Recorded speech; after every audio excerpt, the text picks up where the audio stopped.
കേരളം കാത്തിരുന്ന ഷാരോൺ വധക്കേസിലെ വിധി വന്നിരിക്കുകയാണ്. അതോടൊപ്പം ഇന്ത്യ ഒട്ടാകെ കാത്തിരുന്ന കൊൽക്കത്ത ആർജികർ ഹോസ്പിറ്റലിലെ ഡോക്ടറുടെ കൊലപാതകം, വെറും കൊലപാതകമല്ല, ബലാത്സംഗം, അതിക്രൂര ബലാത്സംഗ കൊലപാതകം, അതിൻ്റെ വിധിയും വന്നു.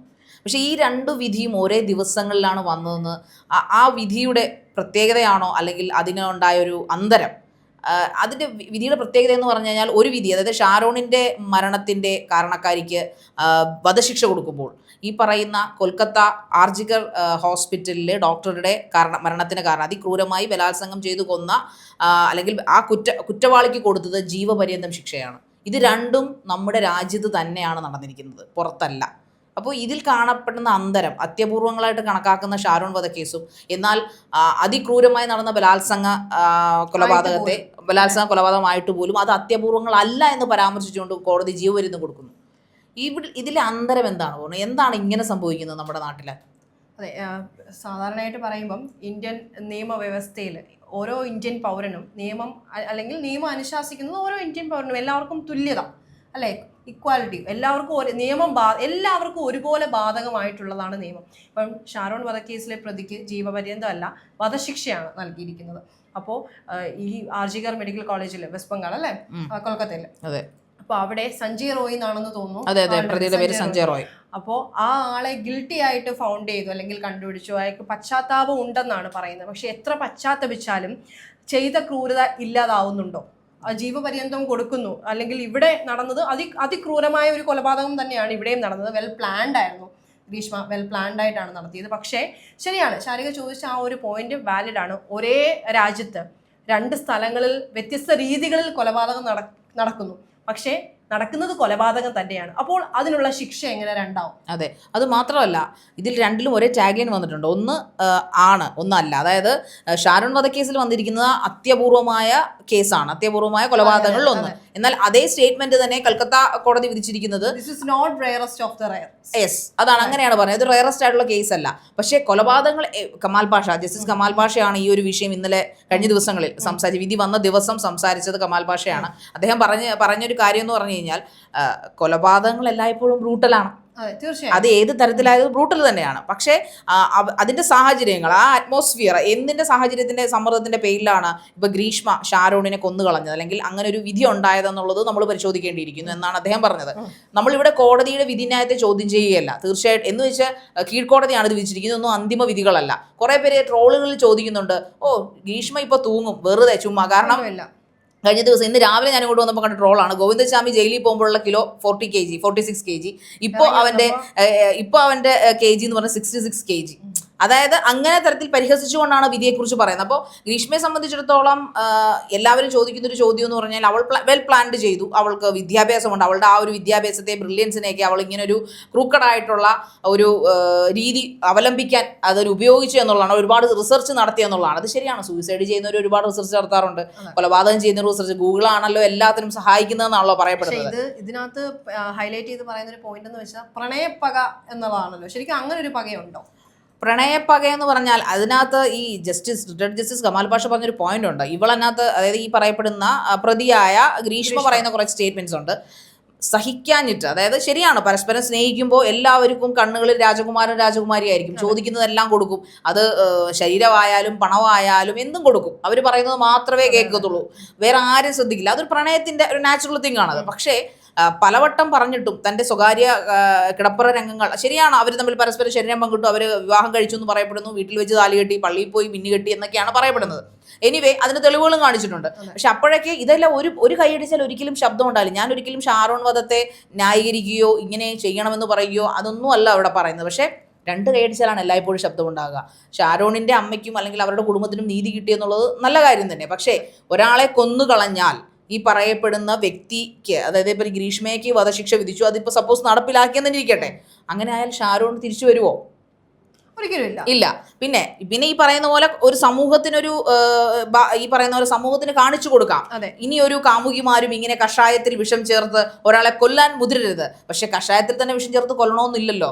ഇന്നും ഡോക്ടർ ഓമനെ ആരും മറക്കാൻ സാധ്യതയില്ല. ആദ്യമായിട്ട് മറ്റേ വെട്ടിത്തുണ്ടമാക്കി ബാഗിലാക്കി സ്വന്തം ഹസ്ബൻഡിനെ കൊണ്ടുപോയ ഒരു സ്ത്രീയാണ് ഈ ഡോക്ടർ ഓമന എന്ന് പറയുന്നത്. ഇന്നും അവരെവിടാന്ന് ആർക്കും അറിഞ്ഞുകൂടാ. വേറൊരാൾ കൂടെ ഉണ്ട്, പിടികിട്ടാ പുള്ളി. നമ്മുടെ മറ്റേ സുകുമാരക്കുറുപ്പ്, അദ്ദേഹത്തിനെയും ഇന്നും കണ്ടുകിട്ടിയിട്ടില്ല. അപ്പോൾ അങ്ങനെയുള്ള വ്യത്യസ്തങ്ങളായ കൊലപാതകങ്ങൾക്ക് സാക്ഷ്യം വഹിച്ച നാട് തന്നെയാണ് കേരളം. പക്ഷേ ഞാൻ ഇപ്പോഴും ചോദിക്കുന്നത്, എന്തുകൊണ്ട് ആർജേക്കർ ബലാത്സംഗ കൊലപാതകത്തെ എന്തുകൊണ്ടാണ് അവർ അത്യപൂർവങ്ങളായിട്ട് കാണിക്കാഞ്ഞതെന്നാണ് എനിക്കിപ്പോഴും മനസ്സിലാവാത്തത്. അതെനിക്ക് സമൂഹത്തോടും ഈ പറയുന്ന നിയമവ്യവസ്ഥയുമാണ് നമുക്ക് ചോദിക്കേണ്ടത്.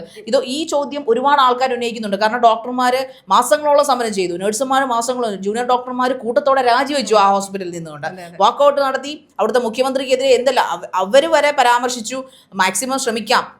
അങ്ങനെ ആ ഒരു ബലത്തിന്റെ അല്ലെങ്കിൽ ആ ഒരു പ്രഷറിന്റെ പേരിലാണ് ഈ പറയുന്ന ഈ സഞ്ജയ് റോയ് എന്ന് പറഞ്ഞവനെ അറസ്റ്റ് ചെയ്യപ്പെടുന്നത്. ആദ്യം ഇവർ നിഷേധിക്കുന്നു, പല കാര്യങ്ങളും പറഞ്ഞു, ഞാൻ അങ്ങനെ ചെയ്തിട്ടില്ല, എന്നെ ഫ്രെയിം ചെയ്തെന്ന്. അവസാനം CBI സമർപ്പിച്ച കുറ്റപത്രത്തിന്റെ പേരിൽ അവർ പറഞ്ഞത് നിരുപാധികമായി അവനെതിരെയുള്ള സ്റ്റേറ്റ്മെന്റുകൾ തെളിയിക്കപ്പെട്ടിരിക്കുന്നു എന്നാണ്. അവൻ ചെയ്ത ബ്രൂട്ടാലിറ്റി നിരുപാധികം തെളിയിക്കപ്പെട്ടില്ല. അത് ഓൺ ദ സ്പോട്ട് എവിഡൻസുകളാണ്. ഇത് സയന്റിഫിക് ആയിട്ട്, ഷാരോണിന്റെ കാര്യത്തിൽ പലതും സയന്റിഫിക് ആയിട്ട് തെളിയിക്കേണ്ടി വന്നു. മറിച്ച് അവിടെ ഡയറക്റ്റ് തെളിവുകളായിരുന്നു. എന്നിട്ടും എന്തുകൊണ്ടാണ് ഒരേ രാജ്യത്തുള്ള നിയമവ്യവസ്ഥിതിയിൽ ആ ബ്രൂട്ടാലിറ്റി എന്തുകൊണ്ട് അവിടുത്തെ കോടതി കണ്ടില്ല? എന്തുകൊണ്ട് അവിടെ അത് കാണുന്നില്ല? അതേസമയം അപ്പോൾ എന്താണ് ശരിക്കും അല്ലേ റയറസ്റ്റ് ഓഫ് ദ റയർ എന്ന് പറയുന്നത്? എന്താണ് ഇവർ ഉദ്ദേശിക്കുന്നത്? What is definition of rarest of the rarest? സംഭവങ്ങൾ, അതായത് ഒരാളെ റേപ്പ് ചെയ്താൽ അല്ലെങ്കിൽ ആ ആളെ പീഡിപ്പിച്ച് കൊന്നാൽ, ആ വേദനകളെല്ലാം സഹിച്ചാൽ, അത് അപൂർവങ്ങളിൽ അപൂർവമല്ല, ഇവിടെ സാധാരണയായി നടക്കുന്നതാണ്, അതുപോലെ സാധാരണയായി നടന്നു എന്നാണോ? അങ്ങനെയാണോ ഉദ്ദേശിക്കുന്നത്? അങ്ങനെ ഒരു സന്ദേശം ഒരു പക്ഷേ നിയമം നമ്മുടെ സമൂഹത്തിന് കൊടുക്കുന്നില്ലേ എന്ന് നമുക്ക് ചോദിക്കേണ്ടി വരും. കാരണം ഇപ്പോൾ നിർഭയ കേസ്, ഹൈദരാബാദിലെ കൊലക്കേസ്, ഈ ഹൈദരാബാദിലെ കൊലക്കേസിൽ പോലും എൻകൗണ്ടർ സ്പെഷ്യലിസ്റ്റുകളെ എൻകൗണ്ടർ ചെയ്ത് കൊല്ലുമായിരുന്നു ഈ 4 പ്രതികളെ. ഹൈദരാബാദിലെ ഡോക്ടറെ കൊന്നു കളഞ്ഞത്, റേപ്പ് ചെയ്ത് കത്തിച്ചു കൊന്നു കളഞ്ഞത്. അതോടൊപ്പം നിർഭയ കേസിൽ ശരിയാണ്, ഒരു 1-2 പ്രതികൾ ആത്മഹത്യ ചെയ്തു, കുറെ പേര് 5 വർഷത്തിന് ശേഷം കണ്ടല്ലേ അവർ തൂക്കിലേറ്റുന്നത്. അങ്ങനെ കുറെ കാര്യങ്ങൾ സംഭവിച്ചു. അപ്പൊ നിർഭയ കേസ് പോലെ സംഭവിച്ചാൽ മാത്രമേ വധശിക്ഷയ്ക്ക് വിധിക്കപ്പെടുകയുള്ളൂ എന്നാണ് അവർ ഉദ്ദേശിക്കുന്നത്. നിർഭയ കേസിൽ 5 പേര് ചേർന്ന് റേപ്പ് ചെയ്തു, അത് അതിക്രൂരമായ ഒരുപക്ഷെ എണ്ണം കൂടണോ, അതോ ഈ പറയുന്ന ആന്തരാവയവങ്ങളൊക്കെ നമുക്ക് ഇതിനകത്ത് പറയുന്നതിന് എനിക്ക് പരിമിതി ഉണ്ടെന്ന് എനിക്ക് തോന്നുന്നു. പക്ഷെ എനിവേ അത് വിശദീകരിക്കുമ്പോൾ പോലും നമ്മുടെ ഹൃദയം നുറുങ്ങിപ്പോകും. അതുപോലെ തന്നെയായിരുന്നു ഈ ആർജികർ സംഭവിച്ചത്. ഡ്യൂട്ടിയിലുണ്ടായിരുന്ന ഡോക്ടറെ ഡ്യൂട്ടിയിലുണ്ടായിരുന്ന കൊലപ്പെടുത്തുക എന്നുള്ളത് കേരളത്തിൽ പുത്തരിയല്ല. കാരണം കേരളത്തിൽ ഇതുപോലൊരു ഡോക്ടറെ റേപ്പ് ഒന്നും ചെയ്തിട്ടില്ല, പക്ഷെ കൊന്നു കളഞ്ഞു. അവരിന്നും അത് ഡ്യൂട്ടിയിലിരിക്കെ ആ ഡോക്ടറുടെ പേരിൽ ഇപ്പോ എന്തോ ഫൗണ്ടേഷൻ ഒക്കെ അവരുടെ അച്ഛനും അമ്മയൊക്കെ നടത്തുന്നുണ്ട്. ഒറ്റ മോളാണ്. വളരെ മിടുക്കിയായിട്ടുള്ള ഒരു കുട്ടിയെയാണ് സമൂഹത്തിൽ നിന്ന് ഇല്ലാതാക്കി കളഞ്ഞത്. അതും ഒരു അധ്യാപകനായി വർക്ക് ചെയ്തിരുന്ന ഒരു മനുഷ്യൻ, LP സ്കൂൾ അധ്യാപകനായിരുന്നു അയാളെ എങ്ങനെ മാനസികരോഗ്യം മുദ്രകുത്തുക, അത് ഇന്നും ആ കേസിന്റെ വിധിയൊന്നും വന്നിട്ടില്ല.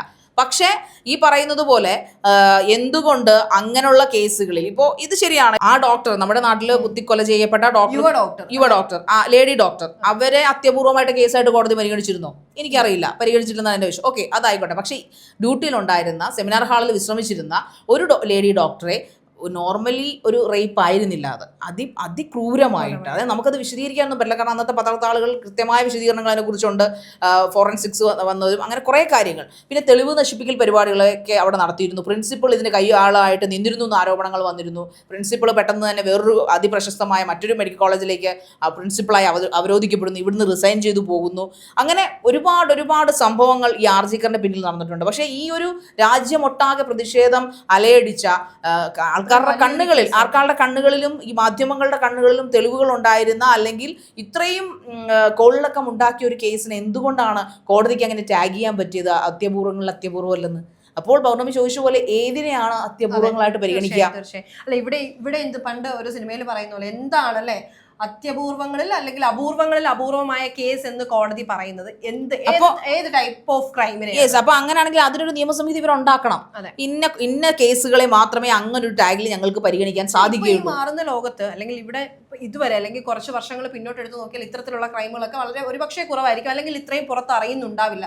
പക്ഷേ ഇന്നത്തെ ഈ അടുത്ത 3-4 കൊല്ലത്തിലെ ഒരു കണക്കെടുത്ത് നോക്കിക്കഴിഞ്ഞാൽ വളരെ കൂടുതൽ അല്ലെങ്കിൽ അമ്മയെ കൊല്ലുന്നു, അല്ലെങ്കിൽ അമ്മയെ പീഡിപ്പിക്കുന്നു, അല്ലെങ്കിൽ പ്രായമായ സ്ത്രീ, ഇത് പ്രായമൊന്നും ഒരു വിഷയമല്ല. ഏറ്റവും ചെറിയ കുഞ്ഞു മുതൽ ഏറ്റവും പ്രായമായ നമ്മളൊക്കെ ബഹുമാനിക്കേണ്ട അല്ലെങ്കിൽ അധ്യാപക തുല്യമായ അമ്മയുടെ പ്രായമുള്ള അങ്ങനെയുള്ളവരെ പോലും അല്ലെങ്കിൽ സ്വന്തം അമ്മയെ പോലും തിരിച്ചറിയാൻ പറ്റാത്തൊരു സാഹചര്യത്തിലേക്ക് മാറുന്ന, എന്തിനെ നമ്മൾ കുറ്റം പറയും? ഒരു പരിധിവരെ ലഹരിയെ ചിലപ്പോൾ പറയും. പക്ഷെ അങ്ങനെ പറയുമ്പോഴും അതിനകത്ത് ഒത്തിരി പാകപ്പിഴകളുണ്ട്. മറ്റു കാര്യങ്ങളും ഈ ലഹരി ഉപയോഗിക്കുന്നവർ ബാക്കി അവർക്ക് ചെയ്യേണ്ട എല്ലാ കാര്യങ്ങളും കൃത്യമായി തന്നെ ചെയ്യുന്നുണ്ട്. അവർ ബഹുമാനിക്കേണ്ടവരെ ആ സമയത്തും അവർ ബഹുമാനിക്കുന്നുണ്ട്.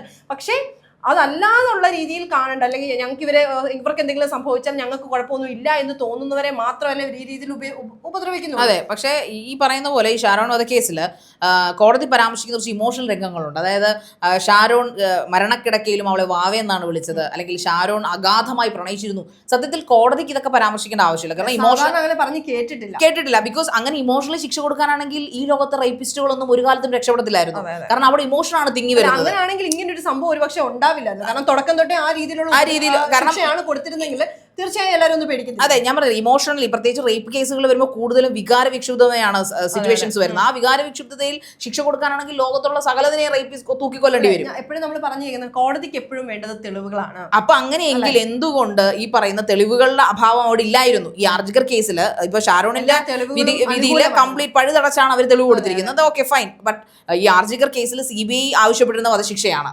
CBI പൂർണ്ണമായിട്ടുള്ള അവന് എല്ലാ തെളിവുകളും ഈ പ്രതിക്ക് എതിരെ തന്നെയാണ് വന്നിരുന്നത്. മമതാ ബാനർജിയും പറഞ്ഞിട്ട് എക്സ്പെക്ട് ചെയ്തത് ഡെത്ത് പെനാൽറ്റിയാണ് എക്സ്പെക്ട് ചെയ്തതെന്ന് പറയുന്നു. എനിവേ പോട്ടെ, നമുക്ക് എന്തും എക്സ്പെക്ട് ചെയ്യാം, പക്ഷെ അവിടെ തെളിവുകളെല്ലാം ഓക്കെ ആയിരുന്നു, പൂർണ്ണമായിരുന്നു. എന്നിട്ടും എന്തുകൊണ്ട് ഇവിടെ തെളിവുകളെല്ലാം കണ്ടെത്തേണ്ടി വന്നിരുന്നു? അവിടെ എന്ന് പറഞ്ഞു കഴിഞ്ഞാൽ തെളിവുകളെല്ലാം ശേഖരിക്കാനുള്ള സാഹചര്യം ഉണ്ടായിരുന്നു. അത് കൃത്യമായി ശേഖരിക്കുകയും അത് സബ്മിറ്റ് ചെയ്യേണ്ടത് സബ്മിറ്റ് ചെയ്യുകയും ചെയ്തു. ഭാരതീയ നീതിന്യായ വ്യവസ്ഥയിൽ വന്ന കേസാണ് ഇത് രണ്ടും. അതിന്റെ കീഴിൽ വന്നത് തന്നെയാണ് ഷാരോൺ വധക്കേസും ഈ പറഞ്ഞ ആർജിക്കർ പീഡന കേസും, പീഡന കൊലപാതക കേസും. ഇത് രണ്ടിലും ഇമോഷൻ എന്ന് പറഞ്ഞ സംഭവങ്ങൾ കണക്കാക്കുകയാണെങ്കിൽ ആദ്യം വധശിക്ഷ കൊടുക്കേണ്ടത് ഈ പറഞ്ഞ സഞ്ജയ് റോയ്ക്കായിരുന്നു. പക്ഷെ എന്തുകൊണ്ടോ അറിയില്ല, ഇതെല്ലാം ഒരുതരം വിരോധാഭാസങ്ങളാണ്. എന്തായാലും നിരപരാധികൾ ശിക്ഷിക്കപ്പെടാതിരിക്കട്ടെ, അപരാധികൾ കർശനമായിട്ട് തന്നെയും വേണ്ട വിധത്തിലുള്ള ശിക്ഷ കൊടുത്തും സമൂഹത്തിൽ നിന്ന് ഇത്തരമുള്ള ടോക്സിക് ആയിട്ടുള്ള സംഭവങ്ങൾ പൂർണ്ണമായും മാറ്റാൻ നമ്മുടെ നിയമസംഹിതകൾക്ക് കഴിയട്ടെ എന്ന് നമുക്ക് ആഗ്രഹിക്കാം.